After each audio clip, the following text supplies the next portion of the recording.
बिस्मिल्लाहिर्रहमानिर्रहीम अस्सलाम वालेकुम। Welcome to my channel cooking with Nabira. कैसे हैं आप सब? उम्मीद है अपने अपने घरों में खुश होंगे, बाहिफाज़त होंगे। तो जनाब, आज मैं लेकर आई हूँ बहुत ही ज़्यादा यूनिक सी और मज़ेदार सी रेसिपी कबाब की, और ये इतनी ज़्यादा लो कॉस्ट है कि आप हैरान हो जाएंगे सुन के। इसको बनाएंगे आप तो ख़ुद आपको हैरानगी होगी, और इसको खा इसकी जो जायका होगा वो कहीं भी किसी भी तरह से कम नहीं होगा जो आप गोश्त के कबाब बनाते हैं उससे। तो चलें आइए देखते हैं हमने इतनी यूनिक रेसिपी कैसे बनाई। तो सबसे पहले मैंने ले लिया है ये चने की दाल। ये तकरीबन 2 कप दाल है, और इसको मैंने 2 घंटे पहले अच्छी तरीके से वॉश करके भिगो दिया था, और अब मैंने पानी इसका निकाल दिया है, देखें। अब इसको हम बॉयल करना है। बॉयल करने के लिए उसमें सामान डालेंगे, वो देखें ये है। तकरीबन 1 अदद मैंने दरमियाने साइज़ की प्याज ली है, 1 चम्मच मैंने सूखा धनिया लिया है, साबुत धनिया, और थोड़ी-थोड़ी से मैंने लौंग, छोटी इलायची, 2 बड़ी इलायची, 2 छोटी इलायची, दालचीनी, और इसके अलावा रेड वाली मिर्च जो साबुत मिर्चें होती हैं वो। ये तमाम मसाला इसमें चला जाएगा। और इसके अलावा फिर अब इसमें डाल देंगे अदरक लहसुन का पेस्ट। अगर आप चाहो तो साबुत अदरक लहसुन भी इसमें डाल सकते हैं, जो बाद में इसके साथ ही पीस जाएगा। तो तकरीबन 1.5 चम्मच मैंने डाल दिया इसमें नमक। हस्ब ज़ायक़ा नमक आप डाल सकते हैं। इसमें डाला है मैंने पानी 1.5 गिलास। तो पानी बहुत एहतियात से डालना है, इसी के ही सारा कमाल है। तो पानी भी देखिए मैंने सिर्फ आधा इंच ऊपर आया है दालों से पानी, इससे ज़्यादा पानी हमें नहीं डालना है। इसको रख दिया है चूल्हे पे, और उसको तेज़ आंच पहले हम देंगे ताकि इसमें बॉयल आ जाए। जब इसमें बॉयल आ जाएगा तो फिर हम इसकी लो कर देंगे आंच।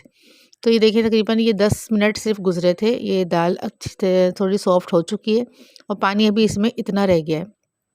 तो हम इस पानी को भी इसको ड्राई कर देंगे, आँच बिल्कुल तेज़ करके।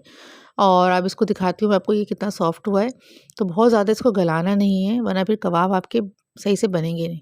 तो बस इसको इतना इसी तरह से दरदरा सा ज़रा बॉयल करना है। तो ये देखिए मैंने पानी इसका ड्राई करके मैंने एक बाउल में निकाल दिया, इसको ठंडा कर लिया है। अच्छी तरीके से ठंडा ही कर लेंगे, उसके बाद ही इसको हम मिक्सी में डाल के पीस लेंगे।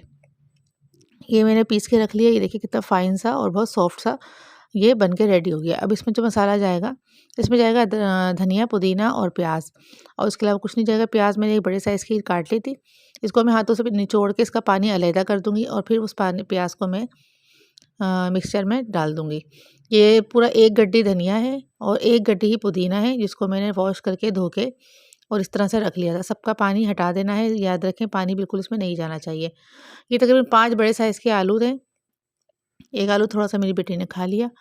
ख़ैर ये आलू बड़े साइज़ के देखें 4 से 5 आप आलू ले लें। इसको हाथों से इस तरह से मैश करना है, और इसमें दाल में मिक्स कर देना है। इसको मिक्सी में डाल के नहीं पीसना आलू को, ये हमेशा याद रखें, वरना आपके कबाब ठीक नहीं बनेंगे। इनको हाथों से ही अच्छी तरीके से मैश करते जाना है, और दाल के साथ मिलाते ही जाना है। बहुत आराम से मिल जाते हैं।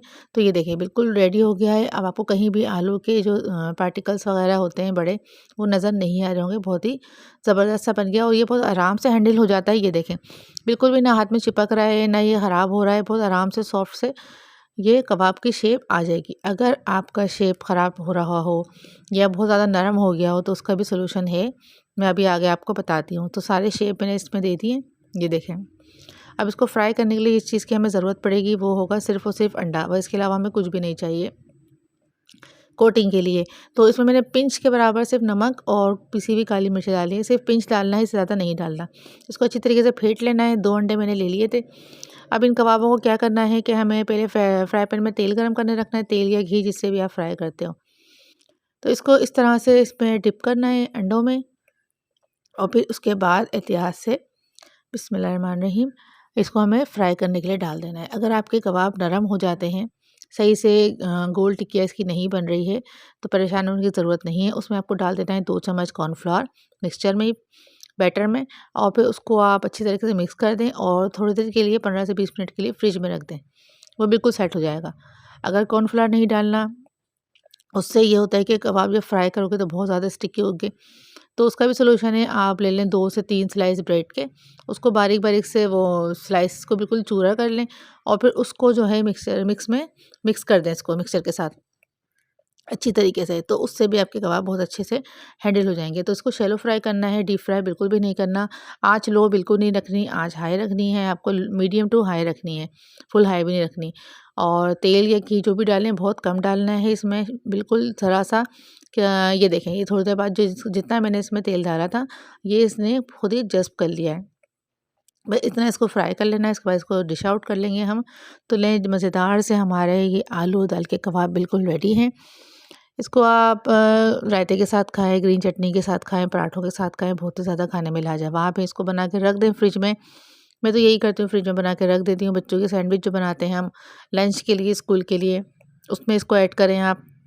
मिर्च हमने बहुत कम डाली है इसमें, उसमें ऐड करके बनाते हैं बच्चों के लिए। घर में जो बर्गर बनाते हैं आप लोग, उसको उसमें इसको बनाएँ, इसको यूज़ करें तो बहुत ज़्यादा ये मज़ेदार सा हो जाता है और लो कॉस्ट है आज के महंगाई के दौर में।